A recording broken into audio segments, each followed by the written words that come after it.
आप एक अच्छे वर्कर बनना चाहते हैं, अगर एक अच्छे बाप बनना चाहते हैं, अगर एक अच्छे भाई बनना चाहते हैं, अगर एक अच्छे इंसान बनना चाहते हैं, तो सबसे पहले आपको अपने आप को अच्छा करना होगा। अपने आप को अच्छा करना होगा और आपको अपने बारे में पता होना चाहिए कि आप हो कौन, आप हैं कौन। जब तक आपको इसका ज्ञान नहीं होगा और मैं जिसको मैं अभी तक ये समझता था कि मैं एक ये शरीर हूं, मैं एक बॉडी हूं और इनको भी मैंने हमेशा एक शरीर समझा, बॉडी समझा और उसको मैंने फिजिकल फिजिकल फिजिकल फिजिकल करके ही अपनी लाइफ को जिया।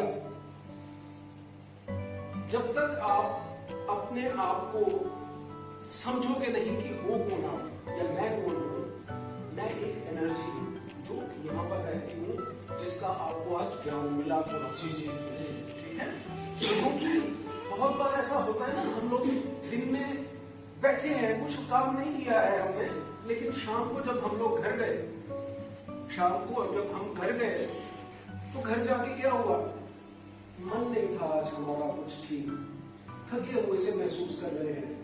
होता है ना ऐसा, रात को सोए हैं हम लोग और अगले दिन सुबह उठे हैं थके हुए से महसूस कर रहे हैं। तो ये कौन थका हुआ था?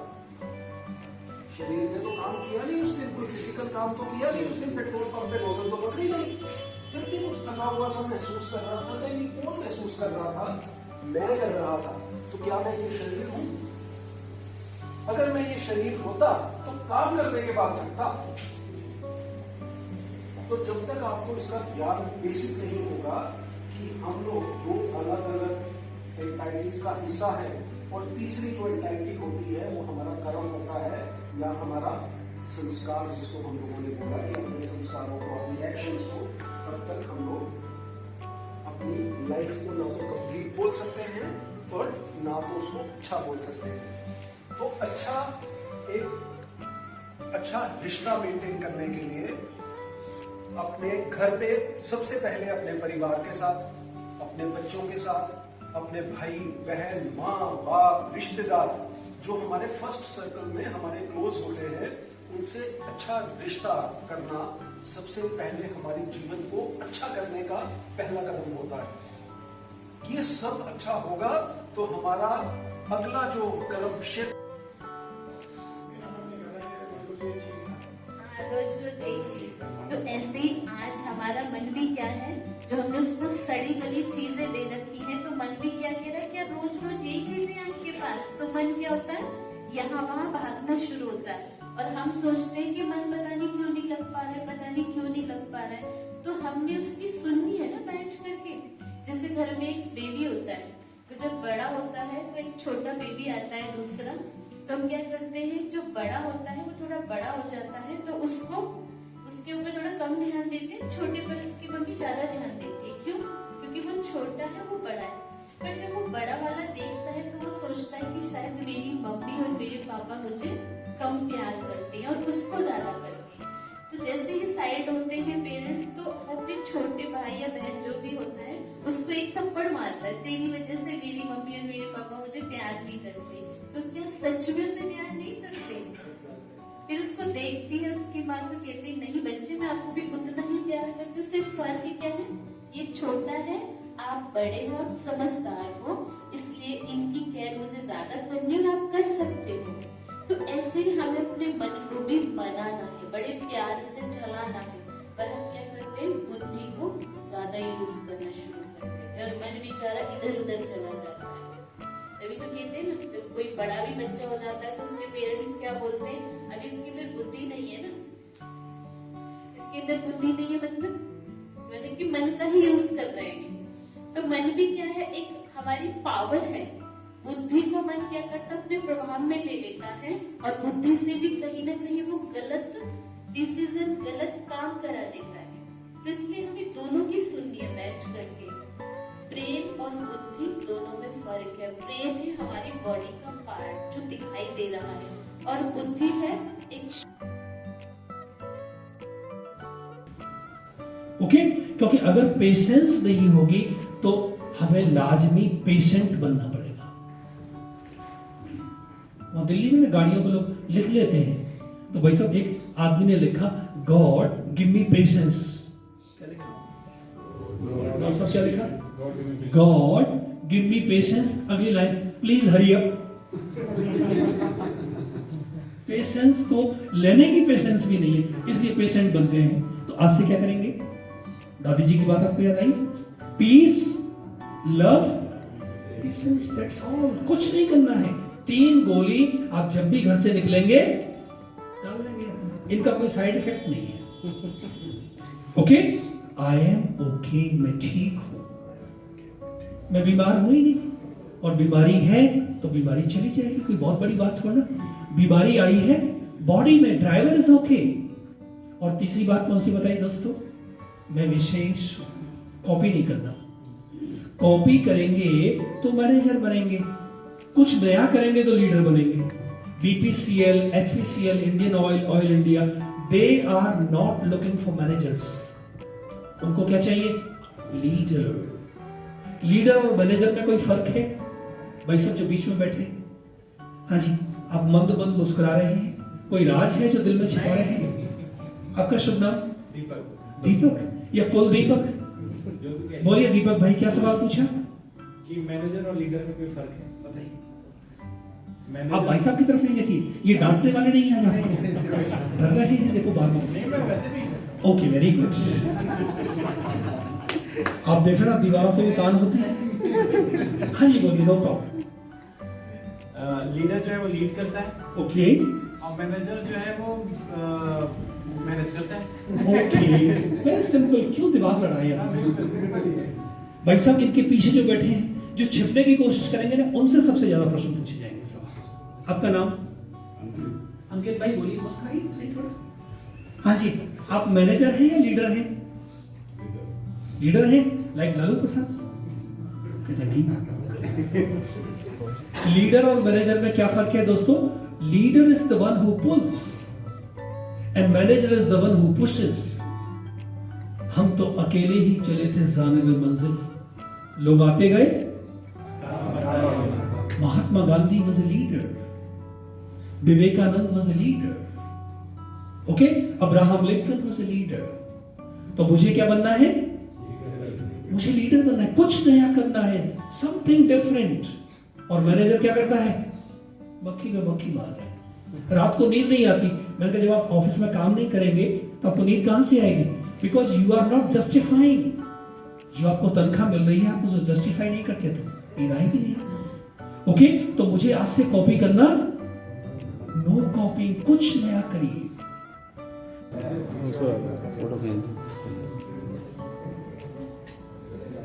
वीडियो बना रहा हूँ।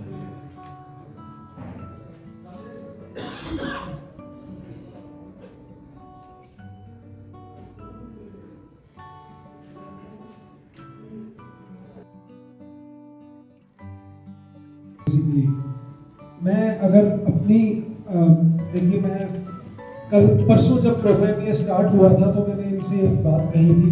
मैंने इनसे कहा था कि केबल की इस तरफ सिस्टर्स हैं, आप सिस्टर्स को वाइट उसमें कॉस्ट्यूम में देख रहे होंगे तो ये सोच रहे होंगे कि भाई ये तो बिल्कुल अपना जीवन परमात्मा को समर्पित है, इनका जीवन तो, इनके जीवन में तो सुख शांति होनी ही है। लेकिन हम लोग तो कर्म क्षेत्र में हैं, हम लोग तो रोज मर्रा की जिंदगी में है, जहाँ पे हमको काम करना है, पैसे कमाने हैं, अपने परिवार का ख्याल रखना है, पेट का ख्याल रखना है, वगैरह वगैरह। तो हमको सुख शांति कहाँ से आएगी? है ना? ये $1 मिलियन क्वेश्चन था और हर किसी के दिमाग में आता ही है ये। मैंने भी जब तक इस ऑर्गेनाइजेशन को और राजयोगा को नहीं मैंने फॉलो किया था, तब तक मैं भी यही सीखता था कि ये बहुत आसान होता है कि टेबल के उस तरफ चले जाना और सब कुछ छोड़ के परमात्मा के साथ 24 घंटे रहना। आपको तो काम करना नहीं पड़ता है हमारी तरह, आपको तो कॉर्पोरेट लाइफ में नहीं रहना है, तो आपको तो टेंशन होगी ही नहीं। लेकिन आप इधर आके देखो तो फिर देखो टेंशन कैसे नहीं होगी। ये सवाल हर किसी के मन में आता है, शायद आपके मन में भी आया होगा जब परसों सिस्टर सरिता ने आपके साथ बातचीत की होगी। लेकिन मैं आपको बता देना चाहता हूँ कि मैं आपके सामने जीती जाती एग्जाम्पल हूँ, जीती जाती एग्जाम्पल हूँ। आप लोगों ने बहुत सारे टेरिटरी मैनेजर्स पहले भी देखे होंगे।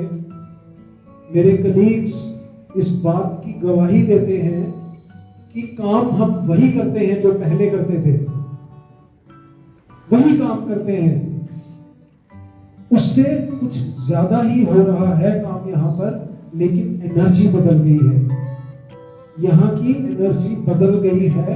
इस चीज की मेरे सारे साथी भी गवाही देते हैं, और आप लोग भी यहाँ पर जब आते होंगे या मुझसे मिलते होंगे या यहाँ का सिस्टम बदला हुआ देखते होंगे, तो आपको भी समझ में आता होगा कि हर चीज वही हम कर रहे हैं जो पहले करते थे, लेकिन तरीका बदल गया है हमारी जिंदगी का। ये है इफेक्ट राज योगा मेडिटेशन का, क्योंकि वो मैं प्रैक्टिस करता हूँ। मैं जब तक राज योगा मेडिटेशन नहीं प्रैक्टिस करता था, मैं भी सब लोगों की तरह शांति को ढूंढने के लिए कहां कहां नहीं जाया करता था। हमारे भाई जी ने बताया कि मंदिर और घर में आपके क्या फर्क है। ये एक बेसिक सी तलाश हम सबकी होती है कि हम परमात्मा को ढूंढने के लिए कहां कहां नहीं जाते हैं, कहां कहां पहाड़ नहीं चढ़ते हैं, क्या क्या नहीं करते हैं, लेकिन सही बताऊं तो नहीं मिलते हैं हमको परमात्मा। फिर हमको शायद ये लगता है कि कहीं मेरे प्रयास में कोई कमी तो नहीं रह गई। हम लोग अपने ऊपर शक करने लग जाते हैं, और शायद हमारा ये जो प्रयास है परमात्मा को ढूंढने का, परमात्मा के सानिध्य में रहने का, वो हमारा अधूरा रह जाता है या हमारी डायरेक्शन बदल जाती है। मैं भी उसी जर्नी पे था, मैं भी उसी तलाश में था, बहुत कुछ करता था, रिलीजियस तो था, मंत्र जाप, मंत्र उच्चारण, पूजा पाठ क्या नहीं करता था, लेकिन एक चीज जो मेरी मदर, मेरी माँ, जो कि गीता की बहुत बड़ी अभ्यासी हैं, अभी भी गीता पढ़ती है हर रोज, वो हमेशा मुझे कहती थी कि अगर परमात्मा को पाना है तो तुमको अपना मन शांत करना पड़ेगा। आपको अपना मन शांत करना पड़ेगा। जिस दिन आपका मन शांत हो जाएगा, परमात्मा अपने आप ही आपको मिल जाएंगे। मैं पूजा करने बैठता था, पाठ करने बैठता था, मंदिर जाता था, गुरुद्वारा जाता था, जहां भी जाता था, लेकिन मेरा मन शांत नहीं होता था। जो भाई साहब ने कहा, मंदिर तो मैं गया लेकिन मन मैं साथ में लेके गया नहीं। मेरे साथ भी वही होता था, तब तक होता रहा जब तक मैं राज योगा सीखने के लिए मेडिटेशन सेंटर पे नहीं गया। राज योगा मेडिटेशन सेंटर पे गया, मैंने सिर्फ एक हफ्ता, हालांकि उसके पहले मैं सिस्टर शिवानी को सुना करता था, आप सब लोग भी सुनते होंगे सिस्टर शिवानी को, लेकिन वो सुनने तक रह जाता था, वो मेरे एक्सपीरियंस में नहीं आता था। और जब से मैंने राज योगा मेडिटेशन सीखा, उसका अभ्यास करना शुरू किया, मैं अभी भी वो उतना रेगुलर अभ्यासी नहीं हूँ कि मैं सुबह 4 बजे उठ के अमृत वेला करूँ, लेकिन चलते फिरते, उठते बैठते, जब भी मुझे टाइम मिलता है, मौका मिलता है, मैं इसका अभ्यास कर लेता हूँ। परमात्मा से कनेक्शन मेरा लग जाता है, मैं उनके सानिध्य को अनुभव करता हूँ, और उनके सानिध्य को अनुभव करके अपनी लाइफ में बहुत सारे एक्सपेरिमेंट्स करता हूँ, और मुझे उन एक्सपेरिमेंट्स का रिजल्ट मिलता है 100/100। 100/100। मैं आपको अपनी प्रैक्टिकल लाइफ की बहुत सारी एग्जांपल्स ऐसी दे सकता हूँ, लेकिन अगर मैं उन सब एग्जांपल्स और उनमें चला गया तो टाइम बहुत ज़्यादा हो जाएगा। बट मेरी गुजारिश आप सबसे यही है कि अगर आप मानसिक तनाव से मुक्ति चाहते हैं तो ये कला ज़रूर सीखें। मैं आपको गारंटी देता हूँ, आप काम वही कर रहे होंगे, आप अपने धर्म ग्रंथ, गुरु, पूजा पाठ वही सब कर रहे होंगे, लेकिन आपका तरीका बदल जाएगा जब आप उन्हीं परमात्मा के सामने, उन्हीं ग्रंथ साहब के सामने, या उन्हीं मस्जिद में जाकर इबादत करने जाएंगे तो आपका मन और तन दोनों एक साथ उनके साथ होंगे जिसकी भी आप पूजा पाठ कर रहे हैं। यस और नो? ये पावर है आप लोगों की। तो मैं बहुत ज़्यादा टाइम नहीं लूँगा आपका, एंड मैं आपका धन्यवाद करूँगा। सिस्टर सरिता आप कुछ कह रही थी?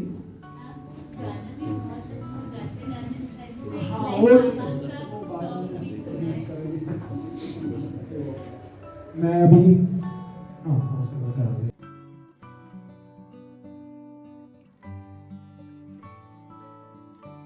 वहां से मुझे एक चीज ख्याल आई, मैंने कहा यार हम लोग तो एसी ऑफिस में बैठे होते हैं अपने, अब पेट्रोल डीजल की कीमतें आसमान छू रही हैं, ना उसमें इनकी गलती ना हमारी गलती। अब कस्टमर को चुभता तो है ही है, हमको ही चुभता है तो कस्टमर को तो चुभेगा। तो जब चुभेगा तो गुस्सा कहीं ना कहीं तो निकलेगा ही। अब निकलेगा किस पे? जो सामने पड़ेगा। सामने कौन पड़ता है? यही लोग पड़ते हैं। तो मेरे दिमाग में आया, मैंने कहा देखो जितनी भी ये हीट है इन सब चीजों की, इसको एब्जॉर्ब कौन कर रहा है? ये लोग कर रहे हैं एब्जॉर्ब इनको, इस हीट को। तो वहां से मेरे दिमाग में आइडिया आया, मैंने कहा चलो यार ये जो मानसिक तनाव के शिकार हो रहे हैं हम लोग, अच्छे खासे लोग आजकल जेब में लाखों रुपए करोड़ों रुपए था, और कोविड में ऑक्सीजन खरीदने के लिए पैसे गड्डियां रखी हुई थी लेकिन ऑक्सीजन नहीं मिल रही थी। तो अमीर आदमी वो नहीं है जिसके पास पैसा है, अमीर वो है जिसके पास आज की डेट में मानसिक और शारीरिक स्वास्थ्य है।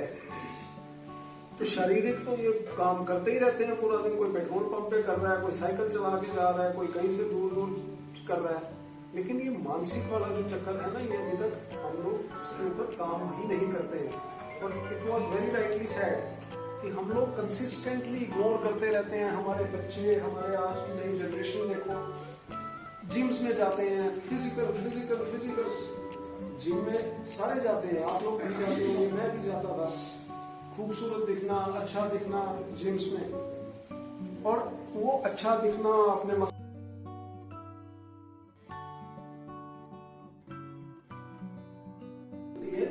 तो वैक्यूम बन जाता है। तो वैक्यूम को हवा आके कवर करती है, उस हवा के साथ मिट्टी उठती है, इसलिए वो बस के पीछे मिट्टी उठती है। उसी तरह से हमारे शरीर के अंदर जब खोखलापन होगा तो उसके अंदर एनर्जी आएगी, जैसे बस के पीछे हवा मिट्टी वाली। अब हमारे अंदर जो खोखलापन होगा, हमारे अंदर एनर्जी आएगी। एनर्जी कौन सी आएगी? जो वातावरण में अवेलेबल होगी वही तो आएगी। आज की डेट में वातावरण में कौन सी एनर्जी अवेलेबल है? सबसे बड़ी डर की एनर्जी है। हर आदमी डरा हुआ है, अनसर्टेनिटी है, कोविड, कोरोना, नौकरी, पैसा, घर, परिवार, बच्चा, डर कितना डर के हम लोग जी रहे हैं आज की डेट में। जरा कुछ बाहर खाने भी जाते हैं तो भी कोविड के टाइम पे हमको कितना डर लगता था कि पता नहीं इसके अंदर वायरस तो नहीं है, किसी को टच करते डर। तो जब बाहर डर की एनर्जी है तो हमारे खोखलेपन में क्या बचेगा? डर की एनर्जी। दूसरी एनर्जी आज की डेट में सबसे बड़ी एनर्जी क्या है? जेलेसी, जलन। हम लोग जलते हैं एक दूसरे से, बहुत जलते हैं हम लोग। मैं अपने ही एक्सपीरियंस बता रहा हूं, अगर मैं ऐसा था तो बहुत सारे मेरे आसपास के लोग, हम लोग बहुत किसी को अच्छा करते हुए देखते हैं तो हमको अंदर से कुछ ना कुछ। तो ये जो बाहर जितनी एनर्जीज होती है, हम जो सोचते हैं वही तो एनर्जी बनती है ना बाहर। तो जो बाहर एनर्जी सारी वो है जेलेसी की, वो हमारे अंदर घुसेगी। इसी तरह से नेगेटिव एनर्जी जितनी भी है ना, ये घुसती है। तो अंदर खोखलापन आपको छोड़ना ही नहीं है। छोड़ोगे तभी तो घुसेगी। तो अंदर आपको भरना है, भर के रखना है पॉजिटिव एनर्जी। वो पॉजिटिव एनर्जी जब तक आप भरोगे नहीं तब तक अंदर स्कोप रहेगा नेगेटिव एनर्जी आने का। तो भरने के लिए क्या? परमात्मा से कनेक्शन तब जुड़ेगा जब आपका मन स्थिर होगा, स्टेबल होगा।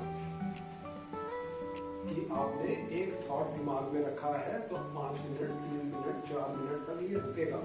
ये भटक रहा है, इधर सोच रहा है, उधर सोच रहा है। जिस दिन आपके मन में स्टेबिलिटी आएगी उस दिन परमात्मा के साथ आपका कनेक्शन जुड़ना शुरू हो जाएगा। जब कनेक्शन जुड़ेगा तो परमात्मा निराकार जिसकी हम लोग बात करते हैं या आप उस दिन बात कर रहे थे, वो है क्या? शांति का सागर, शांति का सागर, प्यार का सागर, सुख का सागर। तो उसकी एनर्जी आपके अंदर कौन सी भरती जाएगी? प्यार, सुख, शांति, यही पॉजिटिव एनर्जीज। तो जब वो भरी होगी आपके अंदर तो खाली वाला तो कोई घुसेगा ही नहीं। तो हाउसफुल है, जब हाउसफुल है तो टिकट मिलती थी थिएटर में? नहीं मिलती थी ना। तो हाउसफुल कर लो अपना पॉजिटिव एनर्जी से, नेगेटिव एनर्जी से ही नहीं मिलता। यही बेसिक बात है इसका।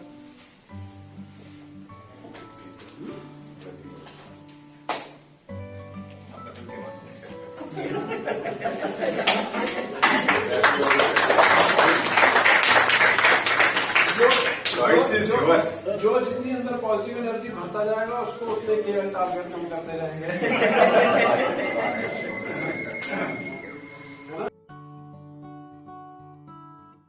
ये हमारे DSM से रिपोर्ट भेजो, those रिपोर्ट भेज देना, मैं doing the brisk walk forward कर देता हूँ।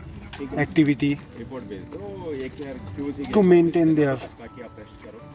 physical wellness तो दवाई लिया कुछ? apart from the meditation sessions for the mental wellness. मेरे भी 2-3 जगह कर दी। ठीक है, तो कब जा रहे हो? अभी रात को?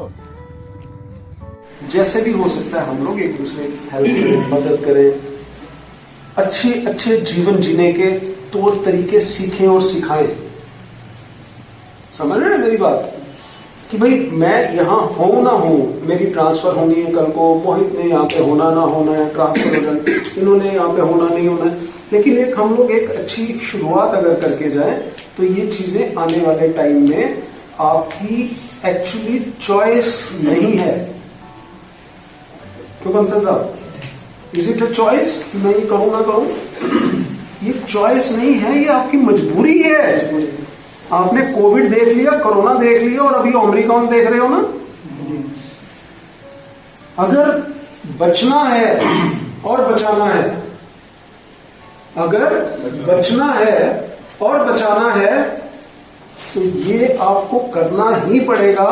जो मैंने लिखा पहले, मानसिक, ये लोग देखे हमने, कुछ नहीं होगा कोरोना से इनको। कभी आपने देखा है कोई संत महात्मा कोविड कोरोना से मरता हुआ? ये लोग तो रनिंग नहीं करते हैं ना, ये जिम भी नहीं जाते हैं। क्यों? क्योंकि ये वाइब्रेट करते हैं हायर फ्रीक्वेंसी के ऊपर। ये सारे हायर फ्रीक्वेंसी वाइब्रेट करते हैं। वो सीखो हायर फ्रीक्वेंसी पे वाइब्रेट करना।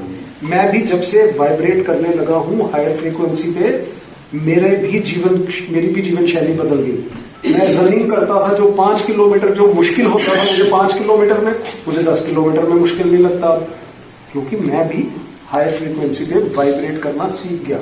थोड़ा सा, उनके जैसा तो नहीं, लेकिन थोड़ा सा मेरा मन पीसफुल होना शुरू हो गया। मैं बहुत सारा क्रिएटिविटी में आ गया। सभी कई बार मुझे देखता है, पूछता है कि सर आप इतना कुछ कैसे करते हो?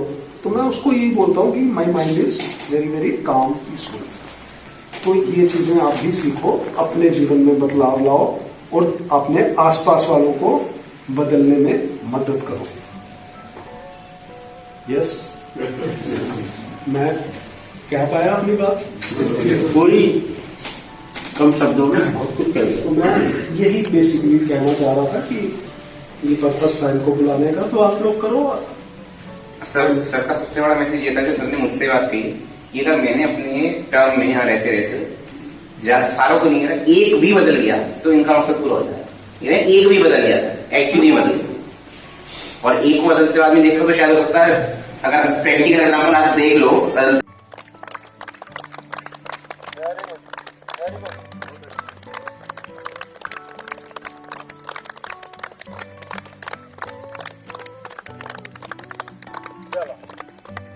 कैसा लगा आप लोगों को यार? मजा आया?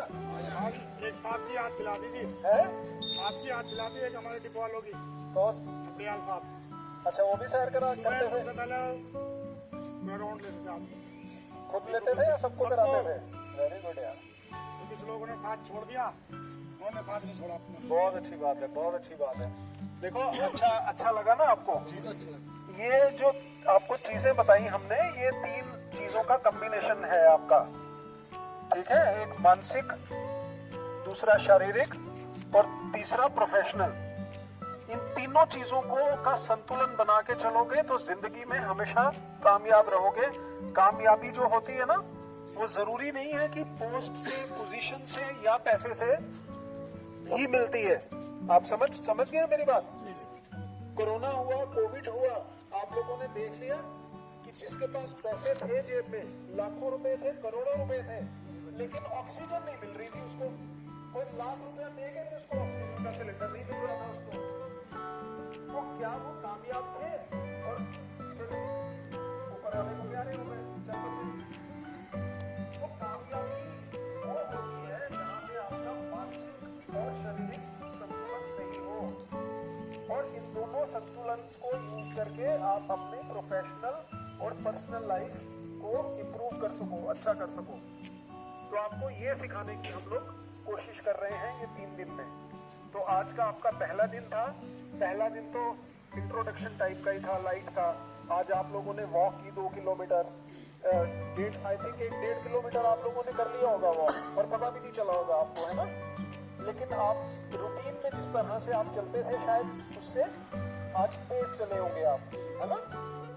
तो आप 3 दिन जब ये आप भी करोगे ना, वॉकिंग करोगे, तो आपको थोड़ा सा अभ्यास हो जाएगा ब्रिस्क वॉक करने का। तो आप अपने घर जाके मॉर्निंग में, इवनिंग में, पंप पे, इधर उधर जब टाइम निकालो 15-20 मिनट का, इसको जरूर करो। आप बाकी की कोई एक्सरसाइज करते हो, कोई जिम जाता होगा, कोई कुछ करता होगा, 50 चीजें करते हो, लेकिन ये सबसे अच्छी, डॉक्टर्स ने ये कहा हुआ है कि ये सबसे अच्छी एक्सरसाइज होती है ब्रिस्क वॉकिंग। इससे हमारा हार्ट जो होता है ना, वो स्ट्रॉन्ग होता है, वो पंपिंग अच्छी करता है, हमारी आर्टरीज जो होती है उसके अंदर ब्लड फ्लो जो है वो अच्छा करता है। तो इसको आप जरूर 15 मिनट, 20 मिनट अपनी जिंदगी का हिस्सा बना लो।